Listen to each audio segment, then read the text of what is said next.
Chapter number 6 ભાષા જાય તો સંસ્કૃતિ જાય, જેમના લેખક છે ફાધર વાલેસ, જેમનો જન્મ 4/11/1925. તેમનું પૂરું નામ કોર્લાસ જી વાલેસ અને તેમનો જન્મ છે લોગ્રોનો, સ્પેન, જ્યાં તેમનો જન્મ થયો હતો. અને અમદાવાદની એક સેન્ટ ઝેવિયર્સ કોલેજ છે જ્યાં તેમને ગણિતના અધ્યાપક, ગણિતના ટીચર તરીકે એમને કામગીરી કરી હતી. સદાચાર, વ્યક્તિત્વ ઘડતર, જીવન દર્શન, કોલેજ જીવન, ચારિત્ર્ય યજ્ઞ, સંસ્કાર તીર્થ, લગ્ન સાગર, ગાંધીજી અને નવી પેઢી, ધર્મ મંગલ, સંસાર સાધના વગેરે તેમના મહત્ત્વના નિબંધ સંગ્રહો છે. કે આ બધા એમને જે નિબંધો એમના છે એ લખેલા છે. અને તેમના ગુજરાતીમાં એક સાદગીની શોભા છે કે ગુજરાતીમાં એની સાદગીની શોભાઓ છે એ આપણને જોવા મળે છે. અને તેમને ગુજરાત સાહિત્ય અકાદમી પુરસ્કાર તથા રણજીતરામ સુવર્ણચંદ્રક છે એ પણ એમને એનાયત થયેલો છે. તેમને તેનાથી સન્માનિત કરેલા પણ છે. કાકા સાહેબ કાલેલકરની જેમ જેને સવાયા ગુજરાતી કહી શકાય તેવા ફાધર વાલેસ આ નિબંધમાં ગુજરાતી ભાષાનું વ્યાજબી મહત્ત્વ સ્થાપે છે. કે કાકા સાહેબ કાલેલકરની જેમ જેણે સવાયા ગુજરાતી, જેને આપણે શું કહી શકીએ કે સવાયા ગુજરાતી છે એ કહી શકીએ. અને ફાધર વાલેસ એ આ નિબંધમાં ગુજરાતી ભાષાનું એક વ્યાજબી રીતે મહત્ત્વ છે એ સ્થાપી રહ્યા છે. જ્યારે કોઈ ભાષા લુપ્ત થાય છે કે જ્યારે કોઈ ભાષા વહી જાય છે ત્યારે એની સાથે તે ભાષા બોલનારની સમાજની જે સંસ્કૃતિ હોય છે કે એની સંસ્કૃતિ પણ નષ્ટ થાય. અને એ વાત આ નિબંધમાં દર્શાવાય છે. આ નિબંધમાં લેખક છે એમણે શું સમજાવેલું છે કે જ્યારે કોઈ એક વ્યક્તિ છે એની ભાષા છે એ વહી જાય કે એની ભાષા જ્યારે એ ભૂલી જાય, એની સાથે સાથે શું થઈ જાય કે એ ભાષા જે બોલનાર સમાજની સંસ્કૃતિ એની હોય એ સંસ્કૃતિ પણ નષ્ટ થઈ જતી હોય છે. કે પરદેશમાં રહેનારા ગુજરાતી લોકોના બાળકોને હવે તેમના પપ્પા ગુજરાતી બોલે કે મમ્મી ભારતીય સાડી પહેરે તે ગમતું નથી. લેખક શું સમજાવે છે કે પરદેશમાં રહેનારા ગુજરાતી લોકોના બાળકો હોય તો હવે એ પરદેશ ગયા હોય એટલે પરદેશમાં એને વધારે પડતું શું જોવા મળે કે એને ઇંગ્લિશનું જ્ઞાન એ બધું વધારે જોવા મળે. એટલે જ્યારે એના દેશમાં આવે ત્યારે એના મમ્મી પપ્પાને જોવે તો એના પપ્પા ગુજરાતી બોલે, મમ્મી ભારતીય સાડી પહેરે તો એને એ ગમે નહીં. લેખક કહે છે કે ભાષાની સાથે સંસ્કૃતિ પણ એની સાથે વહી જાય છે. પરદેશ ખેડવાની સાથે મા બાપનો વિયોગ છે એ થાય કે મા બાપથી દૂર થવું, કામનો અતિરિક્ત ઓછું કૌટુંબિક જીવન થઈ જાય કે કુટુંબો સાથે એનું જીવન ઓછું એ પસાર કરે. લઘુમતીમાં હોવાનું જોખમ તો છે જ, પરંતુ સંસ્કૃતિનો હ્રાસ એ સૌથી મોટું એના માટે શું થઈ જાય કે જોખમ બની જાય. ભાષા બચશે તો જ સંસ્કૃતિ બચશે એ વિચારને લેખકે એક સચોટ રીતે આ નિબંધમાં મૂક્યો છે. અને લેખકે સચોટ રીતે આ નિબંધમાં શું મૂકેલું છે કે એક નિબંધ છે જેમાં શું કહે છે કે ભાષા જો આપણે આપણી બચાવશું તો એની સાથે આપણી સંસ્કૃતિ પણ બચી જશે. જો આપણી ભાષા તે વહી જશે તો આપણી સંસ્કૃતિ પણ એની સાથે નષ્ટ થઈ જશે. મારી લંડનની એક મુલાકાત દરમિયાન હું એકવાર એક ગુજરાતી મિત્રને ઘેર એની સાથે વાતચીત કરતો હતો. કે મારી લંડન લેખકની મુલાકાત એક દરમિયાન એક ગુજરાતી મિત્રના ઘેર એની સાથે એ વાતચીત કરતા હતા. ત્યારે અમે બંને ગુજરાતીમાં વાતો કરતા હતા. એમાં મિત્રનો મોટો દીકરો આવ્યો, કંઈક કહેવા ગયો પણ એમને ગુજરાતીમાં વાત કરતા જોઈને એ જરા ઊભો રહ્યો. મેં ઉપર અણગમો બતાવ્યો. પછી મારી હાજરીમાં જ પોતાના બાપને અંગ્રેજીમાં કહ્યું, ફાધરની સાથે શું કામ ગુજરાતીમાં બોલો છો? એમને અંગ્રેજી આવડે છે. અને ગુસ્સાથી પીઠ ફેરવીને ત્યાંથી ચાલી ગયો. હવે જે લેખક હતા એ એના મિત્ર સાથે ત્યારે વાત કરતા હતા. એ કેવી રીતે વાત કરતા હતા કે ગુજરાતીમાં બોલતા હતા. ત્યાં એમનો મોટો દીકરો છે, એ મિત્ર હતો, એનો છોકરો છે એ ત્યાં આવી જાય છે. અને જરા એ ત્યાં આગળ બોલવા માટે જાય છે તો ત્યાં એ જરાક ઊભો રહી જાય છે. અને મોઢા ઉપર થોડુંક આમ અણગમો કે મોઢું છે એ બગાડીને શું બોલે છે કે એની હાજરીમાં એના પપ્પાને શું કહે છે કે મારા પપ્પા છે, એના ફાધર છે, એને ગુજરાતીમાં શું કામ તમે બોલો છો? એને ઇંગ્લિશ આવડે છે. એવી રીતે એ ગુસ્સેથી એકદમ પીઠ ફેરવીને ત્યાંથી પછી ચાલ્યો જાય છે. બીજા ઘરમાં અમે બધા બહાર જવા માટે તૈયાર થયા હતા. અને બીજું એક ઘરની હવે એક વાત છે કે જે બીજા ઘરમાં બધા હતા એ બહાર જવા માટે તૈયાર થતા હતા અને ક્યાંક ફરવા જવાનો કાર્યક્રમ હતો. એ બહાર જવા માટે તૈયાર થતા હતા અને એનો કાર્યક્રમ હતો કે એ લોકોને ક્યાંક બહાર ફરવા માટે જવું હતું. એમની મમ્મી આવી, એણે એક સુંદર સાડી પહેરેલી હતી. ત્યારબાદ એની મમ્મી આવે છે અને એની મમ્મીએ શું પહેરેલું હતું કે સુંદર મજાની સાડી હતી પહેરેલી હતી. મોટો છોકરો એની પાસે ગયો અને લાડ અને ફરિયાદના મિશ્ર અવાજે બોલ્યો, મમ્મી સાડી ન પહેરે તો ન ચાલે? તું સાડી પહેરે મને બિલકુલ ગમતું નથી. ત્યારે એનો મોટો છોકરો એની મમ્મી પાસે આવીને એકદમ થોડોક ફરિયાદના શબ્દથી બોલે છે ને થોડાક લાડ ભાવથી એવી રીતે બધું મિક્સ કરીને બોલે છે. આ મિક્સ અવાજ એના મમ્મીને કહે છે કે મમ્મી તું સાડી ના પહેરે તો ન ચાલે, મને તું સાડી પહેરે એ ગમતું નથી. એનો દીકરો છે એ એના મમ્મીને એમ કહે છે કે તું જો સાડી પહેર તો એ મને ગમતું નથી, જરા ડ્રેસ બદલી આવો ને. મમ્મીએ એને પંપાળ્યો અને મારી તરફ દુઃખદ નજરે જોયું, સાડી તો નહીં બદલી. ત્યારબાદ એની મમ્મીને કહે છે કે જરા એવું હોય તો તમે ડ્રેસ બદલી આવો કે ડ્રેસ પહેરી આવો. તો એના મમ્મી એને લાડ પ્યારથી પંપાળે છે અને લાડ પ્યાર આપે છે અને એની તરફ દુઃખદ નજરે જોવે છે, પણ એની સાડી છે એ એના મમ્મી છે એ બદલતા નથી. ત્રીજા એક ઘરમાં બહેનોનું મિલન હતું. એની શરૂઆત પ્રાર્થનાથી કરવાની હતી. હવે ત્રીજું એક ઘર હતું જ્યાં શું હતું કે બહેનોનું મિલન થયું હતું. ઘણી બધી સ્ત્રીઓ હતી ત્યાં ભેગી થઈ હતી અને એનું સ્ટાર્ટિંગ એ લોકોને શરૂઆત હતી ક્યાંથી કરવાની હતી કે પ્રાર્થનાથી કરવાની હતી. એટલે મેં સૂચવ્યું હતું કે અસત્યો માહેથી પ્રાર્થનાઓ સૌ બોલીએ, પણ યુવાન લોકોમાં કોઈને એ પ્રાર્થના મોઢે ન હતી. ત્યારબાદ લેખકે એને શું સૂચવ્યું કે આપણે અસત્યો માહેથી ત્યાંથી આપણે આપણી પ્રાર્થના છે એ શરૂ કરી અને બોલીએ. પણ જ્યારે યુવાન લોકો ત્યાં બીજા યુવાન લોકો બેઠા હતા એને એ પ્રાર્થના મોઢે આવડતી જ નહોતી. સંકોચ તો ન હતો પણ આવડતી જ ન હતી. પછી બોલે શી રીતે? એને કંઈ સંકોચ ન થતો હતો બોલવામાં, પણ એને આવડતી જ નહોતી તો એ બોલે કેવી રીતે? હવે છેવટે એક મોટી બહેને શરૂ કરી અને અમે બધાએ ઉપાડી. ત્યારબાદ છેવટે ત્યાં એક મોટી બહેન હતા જેણે એ પ્રાર્થના હતી એ શરૂ કરી અને આ લોકોએ એની પ્રાર્થના હતી ઉપાડી. ઉપનિષદની એ પ્રાર્થના એક વિશ્વવિખ્યાત છે કે જે પ્રાર્થના અસત્યો માહેથી એ નામની પ્રાર્થના એ લોકો ગાવાના હતા, જે કેવી છે કે વિશ્વવિખ્યાત છે અને દુનિયાના શ્રેષ્ઠ પ્રાર્થના સંગ્રહોમાં એનું અગ્રસ્થાન છે. અને દુનિયાના જેટલા પણ શ્રેષ્ઠ પ્રાર્થના સંગ્રહો છે એમાં એનું ઊંચું સ્થાન ધરાવે છે. ગુજરાતની કોઈ પણ સ્કૂલના વિદ્યાર્થીઓને આ પ્રાર્થના મોઢે છે જ અને વિના સંકોચે એ બોલી શકે. ને ગુજરાતના જેટલા પણ બાળકો છે કે કોઈ પણ લોકો છે ત્યાં ગુજરાતના, તો ત્યાંના સ્કૂલના વિદ્યાર્થીથી માંડીને બધા લોકો હોય પ્રાર્થના મોઢે જ બોલે અને વિના સંકોચે એ બોલી શકે. પણ પરદેશની એ ગુજરાતી બાળાઓને એ આવડતી ન હતી. બોલાવીએ તો બોલે પણ પોતાની મેળે ન બોલે. હવે ગુજરાતના લોકો હતા એને મોઢે આવડતી, વિના સંકોચે બોલી દે, પણ પરદેશના ગુજરાતી બાળકો હતા એને એ આવડતી જ તે નહોતી. આપણે બોલાવીએ તો બોલે, બાકી એને મેળે એની હાથે તો એ બોલે નહીં જ, કેમ કે એને આવડતી જ નહોતી તો એ ક્યાંથી બોલે. સાડી પણ પશ્ચિમના ભદ્ર સમાજમાં એક રુચિકર પ્રતિષ્ઠિત કલાત્મક વેશ ગણાય અને ભારતીય સ્ત્રીઓ એમની આગવી છટાથી સાડી પહેરીને આંતરરાષ્ટ્રીય સંમેલનોમાં જાય ત્યારે ખૂબ શોભે અને ખૂબ વખણાય. અને સાડી પણ શું હતી કે પશ્ચિમના ભદ્ર સમાજમાં એક રુચિકર પ્રતિષ્ઠિત કલાત્મક વેશ છે એ ગણાય કે એક સારું એક પહેરવેશ ત્યાંનું ગણવામાં આવે.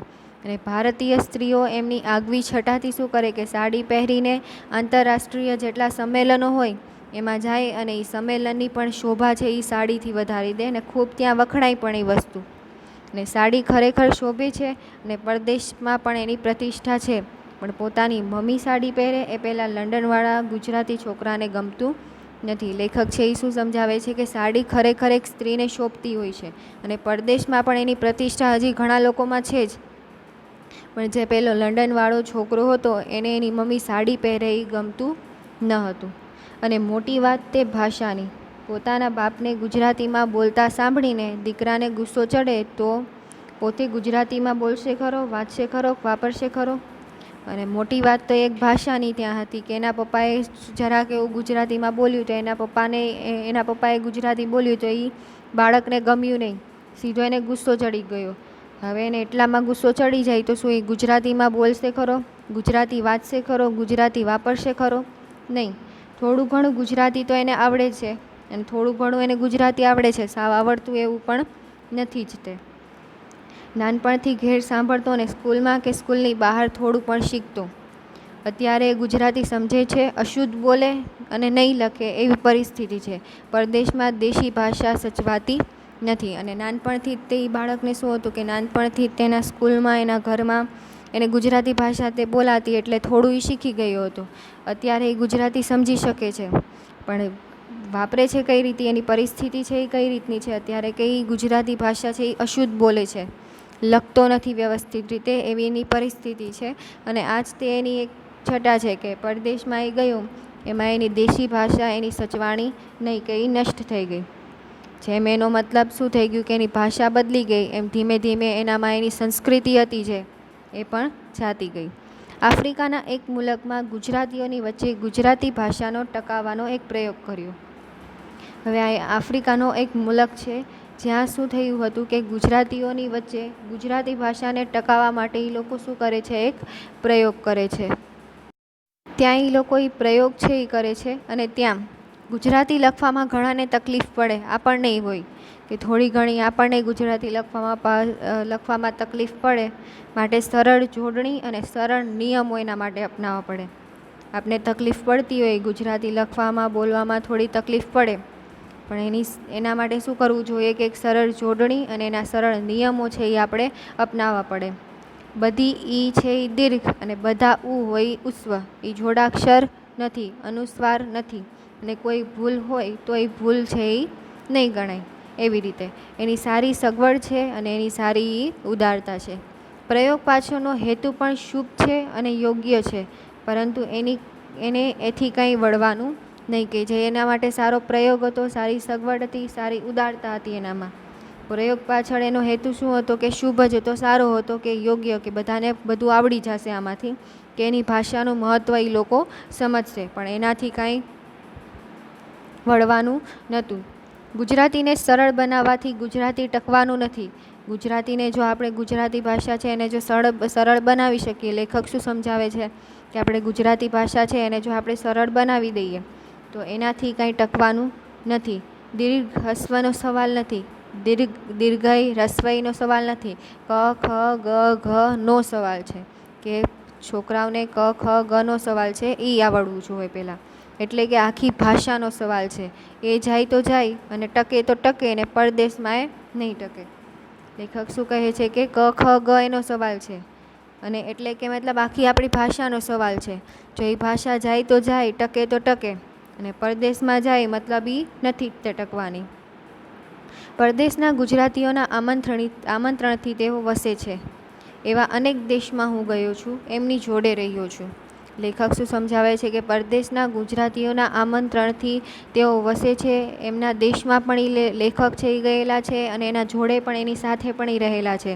એની સાથે એમણે ચર્ચાઓ કરી છે, વ્યાખ્યાનો હોય એ પણ એને આપ્યા છે, અને એમને સીધી વાત કરવાની હજુ સુધી મારી હિંમત ચાલતી નથી, પણ હજી સુધી એની સાથે એક વ્યવસ્થિત રીતે સીધી વાત કરવાની હિંમત છે એ હજી લેખકમાં આવતી નથી. મને બોલાવે, બધી સગવડ કરી આપે, ઉત્તમ આતિથ્ય કરે, એટલે હું સૌને સારું સારું લગાડીને બોલતો, ને ગુજરાતીને ટકાવવા જે કંઈ પ્રયત્ન કરે તે ખૂબ વખાણતો. તે શું કરતા કે મને એ બોલાવે, લેખકને બોલાવે, એને સારી સારી સગવડ આપે, ઉત્તમ એક અતિથિને જેવું સન્માન આપવું જોઈએ એ રીતનું સારું સન્માન આપે. એટલે લેખક શું કરતા કે એને સારું સારું લગાડીને બોલે ને ગુજરાતીને ટકાવવા, એનાથી જે કાંઈ પણ પ્રયત્નો થતા એ પ્રયત્નો પણ કરતા અને એને વખાણતા એની સામે. બસ જે જરૂર ઘરમાં નાના છોકરાઓની જોડે ગુજરાતી બોલે, કે એના ઘરમાં થોડા જો નાના છોકરાઓ એ બધા હોય તો એની સાથે થોડી ગુજરાતી બોલતા. સ્કૂલમાં એનો અભ્યાસ દાખલ કરાવી શકો તો કરાવો, અને ન બની શકે જો સ્કૂલમાં સમય પછી સ્કૂલના મકાનમાં ભણાવો. દેશથી ગુજરાતી માસિક મગાવો. લેખક શું કહે છે કે જરૂરી પૂરતું થોડુંક ગુજરાતી છોકરાઓ સાથે બોલતા. સ્કૂલમાં તેનો અભ્યાસ માટે દાખલો છે એ કરાવી શકે તો એને ગુજરાતીમાં કરાવી શકે, અને જો એ પણ ન બની શકે તો સ્કૂલના સમય પછી, કે જો ઇંગ્લિશ મીડિયમમાં ભણતો હોય તો એના સ્કૂલના સમય પછી પણ સ્કૂલના મકાનમાં પણ એને ભણાવવો જોઈએ. દેશથી ગુજરાતી જે સાહિત્યો હોય એ મગાવવા જોઈએ, ગુજરાતીના જે પ્રવચનો હોય એ ગોઠવવા જોઈએ, ગુજરાતીના ભજન ગાવા જોઈએ. એ રીતે જરૂર ગુજરાતી ભાષાનું ગૌરવ છે એ સાચવી શકીએ તો લાભ તમને મળતો રહે. કે આપણે ખાલી જો રસ્વઈ દીર્ઘઈને સમજી ગયા તો એનાથી કોઈ લાભ થવાનો નથી. લેખક શું સમજાવે છે કે જો એક વ્યક્તિ રસ્વઈ અને દીર્ઘઈ છે એ ખાલી સમજી ગયો તો એનાથી એને કોઈ લાભ છે એ આમાં થવાનો નથી. એને આપણે બધી વસ્તુ છે એ શીખવાડવી પડશે. કથી માંડીને ઘ સુધી બધું એને શીખવાડવું પડશે, તો આપણે આપણી ભાષા છે એ ટકાવી શકશું. ત્યારબાદ હવે હિંમત આવી ગઈ છે એટલે સીધું કહું છું. લેખક શું કહે છે કે હવે એને હિંમત આવી ગઈ છે એટલે સીધું કહે છે કે આ બધું સારું છે પણ નકામું છે, એટલે કે એથી ગુજરાતી તમારે ત્યાં ટકવાનું નથી ને એનું ગૌરવ સચવાવાનું નથી ને એના લાભ મળવાના નથી. કે આનાથી શું કહે છે કે આવા બધું નકામું છે, જે તમે કરો છો બધું સારું છે પણ બધું નકામું છે. એટલે કે એથી શું થશે કે તમારો ગુજરાતી છે એ ટકવાનું નથી અને તમે એનું ગૌરવ છે એ પણ સાચવી શકવાના નથી જ ને એનાથી તમને કોઈ લાભે મળવાનો નથી જ. તે ખોટી અહીંથી અહીંયા ભ્રમણા કરવી એ પણ બધું નકામું છે કે એનાથી કાંઈ આપણું વળવાનું નથી. ગુજરાતી તમારા ઘરોમાંથી જાય જ છે. બહુ તો એક બે પેઢી સુધી રહેશે. ગુજરાતી છે એ આજે એક ઘરના લોકોમાંથી જાય છે. બહુ તો શું થશે કે એક બે પેઢી સુધી બીજાના ઘરમાં જો થોડું ઘણું બોલાતું હશે તો એક બે પેઢી સુધી એનું રહેશે. 2 પેઢી પછી તો શું થશે કે નામ નિશાને નહીં રહે. એ હકીકત છે, એ જાણવી જોઈએ અને કહેવી જોઈએ. 2 પેઢી પછી તો શું થશે કે ગુજરાતીનું નામો નિશાને છે એ રહેવાનું નથી જ ને. એટલા માટે એને જાણવી જોઈએ અને લોકોને કહેવી પણ જોઈએ. ખોટું આશ્વાસન આપવા એકબીજાને સારું લગાડવાનો પ્રયત્ન વ્યર્થ છે. ખોટું આપણે આશ્વાસન લોકોને આપીએ, એકબીજાને સારું લગાડીએ, એ ખોટું જ છે. એનાથી કાંઈ પણ વળવાનું નથી. બધું શું છે કે વ્યર્થ છે. હમણાં તે પરદેશ જઈ આવેલા એક આત્મીય ગુજરાતી સાક્ષરની સાથે વાતચીત થતી હતી. એમાં આ વાત નીકળી. તેઓ ભારપૂર્વક કહેતા કે પરદેશમાં વસતા આપણા ભાઈઓએ જેમ તેમ કરીને ગુજરાતીનું જ્ઞાન ચાલુ રાખવું પડશે, નહીં તો એ લોકો નરસિંહ મીરાને, અરે સુંદરમ, રાજેન્દ્ર, મકરનને કેવી રીતે વાંચશે? મેં ધીરેથી કહ્યું. વાંચતા જ નથી અને મીરા નરસિંહ વિશે તો હજી જાણે, પણ સુંદરમ, રાજેન્દ્ર, મકરન વિશે પરદેશમાં જન્મેલા ગુજરાતી યુવાનોને પૂછો તો એમના નામ પણ સાંભળ્યા નહીં હોય, પછી વાંચવાની વાત ક્યાં રહી? હવે લેખક છે એ એક વાત અહીંયા કહે છે કે હમણાં જ એને પરદેશ ગયા હતા તો એક આત્મીય ગુજરાતી સાથે એને મુલાકાત થઈને એની સાથે એની વાતચીત છે એ નીકળી. તો તેઓ એમાં ભારપૂર્વક કહ્યું કે પરદેશમાં વસતા જે આપણા જેટલા પણ ભાઈ બહેનો છે એ ગુજરાતીનું જ્ઞાન છે એ ચાલુ રાખવું પડશે, નહીં તો શું થશે કે પરદેશમાં જેટલા પણ આપણા ભાઈ બહેનો આપણા લોકો ગયા છે એ નરસિંહ મહેતા અને સુંદરમ, રાજેન્દ્ર, મકરનને એ વાંચશે કેવી રીતે? ત્યારબાદ લેખક એને ધીરેથી કહે છે, લેખક એને ધીરેથી સમજાવે છે કે વાંચતા જ નથી, એ લોકો કાંઈ કરતા જ નથી ને ગુજરાતીનું મહત્ત્વ છે એ સમજતા જ નથી. મીરા નરસિંહ તો હજી જાણે કે મીરાબાઈ નરસિંહ મહેતાને તો હજી ઓળખતા હશે, પણ સુંદરમ, રાજેન્દ્ર, મકરન વિશે તો પરદેશમાં જન્મેલા જેટલા પણ ગુજરાતી યુવાનો છે એને જો આપણે અત્યારે પૂછીએ કે એ આપણા કોણ છે ગુજરાતીમાં, તો એને તો એના નામે નહીં સાંભળ્યા હોય. તો આપણે વાંચવાનું કહીએ છીએ તો શું એ વાંચવાના છે? વાંચવાના નથી જ. તે વાંચવાની વાત તો બહુ દૂર રહી. કોઈ કહેશે કે ભાષા જાય તો ભલે જાય, એમાં શું ને અંગ્રેજી ક્યાં ખોટી ભાષા છે કે બીજીની જરૂર પડે? ગુજરાતી જાય તો ભલે જાય, ચલાવી લઈએ. અત્યારે બીજા લોકોની વાતો આપણે સાંભળવા જઈએ તો લોકો અત્યારે શું કહે છે કે આપણી ભાષા જાય તો ભલે જાય, એમાં શું છે કે એમાં કાંઈ ખોટું નથી, કે એમાં કાંઈ મોટું કાંઈ બીજું છે નહીં. એવી રીતે એ આપણને કહી દેશે કે આપણે જો ગુજરાતી ભાષા એક ગઈ તો આપણી પાસે એક અંગ્રેજી ક્યાં ખોટી ભાષા છે, બીજીની જરૂર નથી, ગુજરાતી જાય તો ભલે જાય. એવી રીતે આજ બધા ચલાવી દે છે. ગુજરાતીને વધારે પછી મહત્ત્વ કાંઈ આપતા નથી. ભાષા જાય એનું દુઃખ છે, પણ ભાષા જાય ત્યારે એનું બીજું અને મોટું દુઃખ અને ચિંતા છે કે ભાષા જાય ત્યારે એકલી નહીં જાય. લેખક શું કહે છે કે આપણી ભાષા જાય એનું દુઃખ નથી, કે લોકોના મનમાંથી આપણી ભાષા વહી જાય એને એનું કોઈ દુઃખ નથી. એની સાથે એને મોટું દુઃખની ચિંતા એ છે કે જ્યારે ભાષા આપણી જાય છે ત્યારે એ ભાષા લોકોમાંથી એકલી નથી જતી. ભાષા જાય એટલે શું થાય કે આપણી માતૃભાષા પણ વહી જાય, દેશ અને કુટુંબની અને બાપ દાદાઓની ભાષા છે એ પણ વહી જાય, કુટુંબના સભ્યોની પણ વહી જાય, એની આવડત વહી જાય, એની સમજણ વહી જાય, એનો ઉપયોગ શું છે એ પણ વહી જાય ને એની સાથે એના મૂળ દેશ સાથેના જે સંપર્કો હોય એ પણ વહી જાય છે. એટલે વારસાગત સંસ્કૃતિનો સંપર્ક હોય એ પણ વહી જાય, લોકોના સંસ્કાર છે એ પણ વહી જાય. સંસ્કારથી મૂળિયાથી લઈને બધું વહી જાય. કે એક ભાષા જાય એટલે એના સંસ્કારની સાથે બધું વહ્યું જાય. ઇતિહાસનો અને ભૂતકાળનો અને હૃદયનો એક કટકો જાય એ મોટી ખોટ છે. ઇતિહાસ અને આપણા ભૂતકાળનો એક મોટો એક હૃદયનો કટકો વહી જાય. જો આપણી એક ભાષા છે એની સાથે પાછળ આ બધું ઘણું બધું વહી જાય, એટલે એ આપણા માટે ખૂબ જ એક મોટી ખોટ ગણાય છે. ભાષા અને સંસ્કૃતિ એકબીજાની સાથે એવી રીતે સંકળાયેલી છે કે એક જાય તો બીજી જાય. અને આપણી ભાષા અને સંસ્કૃતિ એકબીજા સાથે એવી રીતે સંકળાયેલા છે કે જો એક વહી જશે તો આપણી એની સાથે બીજી પણ જશે જ તે. ભાષા એ સંસ્કૃતિનું તટસ્થ વાહન નથી, એની સાથે ઓતપ્રોત છે, વણાયેલી છે, એક થયેલી છે. આર્ય સંસ્કૃતિ આર્ય ભાષાઓમાં જ ટકે. લેખક શું સમજાવે છે કે ભાષા એક સંસ્કૃતિનું એક તટસ્થ વાહન છે જેના ઉપર બેસી નહીં લોકો સુધી પહોંચાડે. એટલા માટે એની સાથે એક ઓતપ્રોત કે વણાયેલી છે, એક થયેલી છે. આર્ય સંસ્કૃતિ છે એ આર્ય ભાષામાં જ એને ટકતી હોય. એક પ્રયોગ કરવો હોય તો ગીતાજીના સ્થિત પ્રજ્ઞના લક્ષણો તમે ગુજરાતીમાં બોલો અને સંસ્કૃત આવડે તો સંસ્કૃતમાં, ત્યારે દિલમાં અનેરા આનંદ, શાંતિ, સાત્વિકનો અનુભવ કરો છો. અંગ્રેજીમાં વાંચો ત્યારે કશું લાગતું નથી. આપણે જો કદાચ એક પ્રયોગ કરવો હોય તો એક પ્રયોગ આપણે એવો કરીએ કે જો આપણે ગીતાજી વાંચીએ અને એના શું લક્ષણો છે એ આપણે જોઈએ તો આપણે અંદરથી એક ખુશી થાય, શાંતિ મળે. અને જો એ જ વસ્તુ તમે ઇંગ્લિશમાં વાંચો તો તમને શું થાય? કાંઈ લાગે જ તે નહીં, કાંઈ સમજાય જ તે નહીં.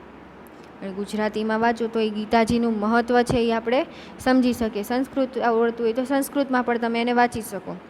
પણ આપણી માતૃભાષા છે, જો તમે એમાં એને બોલો તો એની ભાષા જળવાઈ રહે અને એનું મહત્ત્વ છે એ પણ લોકો સમજી શકે. ભાષાનો પ્રભાવ છે, ભાષાનું જોર છે તે જે સંસ્કૃતિમાં આવી છે એની સાથે એકરૂપ થયેલી હોય છે, માટે એ જાય તો એના સંસ્કારો પણ ઘસડીને લઈ જાય. લેખક શું સમજાવે છે કે તે જે સંસ્કૃતિ આવી છે એની સાથે એ એકરૂપ થયેલી હોય છે, એટલા માટે એ જાય તો એના સંસ્કારો પણ એની સાથે સાથે ઘસેડીને વયા જાય. કે આપણી એક ભાષા છે એટલે એની પાછળ આપણા સંસ્કારો, સંસ્કૃતિ આપણે બધું વયું જાય. ગુજરાતી ભાષા જાય તો સંસ્કૃતિને પણ સાથે લઈ જાય. એ કંઈ ઓછું જોખમ નથી, આપણા માટે ઓછું જોખમ નથી કે ગુજરાતી ભાષા જાય છે તો એની સાથે આપણી સંસ્કૃતિ પણ એ લઈ જાય, તો આપણા માટે એ કોઈ નાનું મોટું જોખમ નથી. મારી મૂળ વાત ફરી એકવાર સ્પષ્ટ કહું, તમે પરદેશમાં ન જાઓ એમ હું નથી કહેતો, ત્યાં ન રહો એમ પણ નથી કહેતો.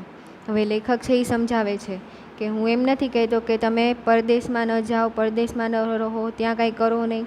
લેખક છે એવી રીતે નથી કહેતા. તમારી ઈચ્છા હોય તો તમે જરૂર જાઓ, ત્યાં રહો, પણ જશો તો એક વિચાર કરીને જવાનું, કે ત્યાં રહેશો તો પૂરો વિચાર કરીને રહેવાનું. ત્યાં રહીએ તો આપણે શું લાભ છે, આપણે શું નુકસાન છે એ જોવાનું, એનો વિચાર કરવાનો પહેલાં. આની શેની આશા છે, શાનો ચોક્કસ ભારે મોટો ભોગ છે એ પણ બરાબર જોવાનું. જમા ખાતે આપણે ઠીક રકમ મળે છે પણ ગયા ખાતે કઈ રકમ ઓછી થાય છે આપણે એ પણ જોવાનું, કે આપણે આપનો શું લાભ છે એમાં મળે છે એ આપણે પહેલાં જોવાનું. આપણે નુકસાન થતું હોય તો એ પણ આપણે એમાં જોવું પડે.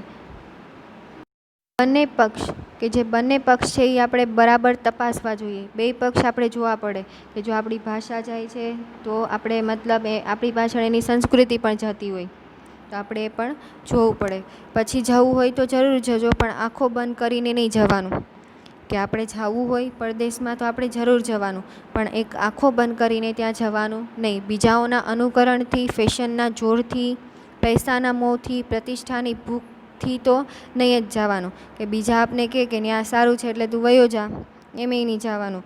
ફેશનના ફતવા કરવા માટે એના જોરથી નહીં જવાનું, પૈસાનો મોહ હોય એનાથી નહીં જવાનું, અને પ્રતિષ્ઠાની ભૂખ મળે તો એનાથી પણ નહીં જવાનું. અને સાચા કારણથી જવાનો વિચાર કરશો ત્યારે પણ જવાથી કેવો ગેરલાભ છે અને એનો પણ પૂરો ખ્યાલ કરવાનો. કે તમે કોઈ સાચા કારણથી જતા હો કે તમારું આ રીઝન છે એના પાછળ તમે વિચાર કરીને જો જતા હો તો પણ એની પાછળ જોવાનું કે આપણો એમાં કેવો ગેરલાભ થાય છે, એનો પણ પૂરો ખ્યાલ રાખવાનો. મા બાપનો વિયોગ થાય, કામના અતિરેક, ઓછું કૌટુંબિક જીવન થઈ જાય, લઘુમતીનું જોખમ, સંસ્કૃતિનો હાસ, યાદ રાખો કે તમને પ્રિય છે એવી કેટલીક વસ્તુઓ તમારા માટે નહીં તો તમારા દીકરાઓ માટે તો જશે જ તે. કે આપણા દીકરાઓ માટે આ બધી વસ્તુ છે એ વહી જશે, કે મા બાપનો વિયોગ થશે, એ બધું છે એ વયું જશે. મમ્મીની સાડી વહી જાય, પપ્પાની ભાષા વહી જાય. છોકરાઓને એ ન ગમે કે પપ્પા ગુજરાતી બોલે તો એ ન ગમે, મમ્મી સાડી પહેરે તો એ ન ગમે. ઉપનિષદની પ્રાર્થના વહી જાય, કે જેને એને વાંચવી જોઈએ, એને સમજવી જોઈએ, એ પણ વહી જાય. અને તમને ગમશે ખરું, જો એ તમને ન ગમતું હોય તો એ વસ્તુ છે એ કરવી જોઈએ નહીં. એટલે આખા ચેપ્ટરમાં લેખક છે એ શું સમજાવવા માગે છે કે પરદેશમાં લોકો જ્યારે જાય છે, આપણા ગુજરાતમાંથી જ્યારે લોકો પરદેશમાં જાય છે તો એની ભાષા સાથે એની સંસ્કૃતિ પણ ભૂલી જાય છે. એટલા માટે લેખક શું કહે છે કે તમે પરદેશ જાઓ, ત્યાં બધું કરો, રહો, રહેવામાં કંઈ વાંધો નથી, પણ એની પાછળ પણ 10 વિચાર કરીને જવાનો કે એની પાછળ શું તમને લાભ થઈ રહ્યો છે અને શું ગેરલાભ થઈ રહ્યો છે. આ જ ત્યાં ચેપ્ટરમાં લેખક છે એ આપણને સમજાવેલું છે. Thank you students.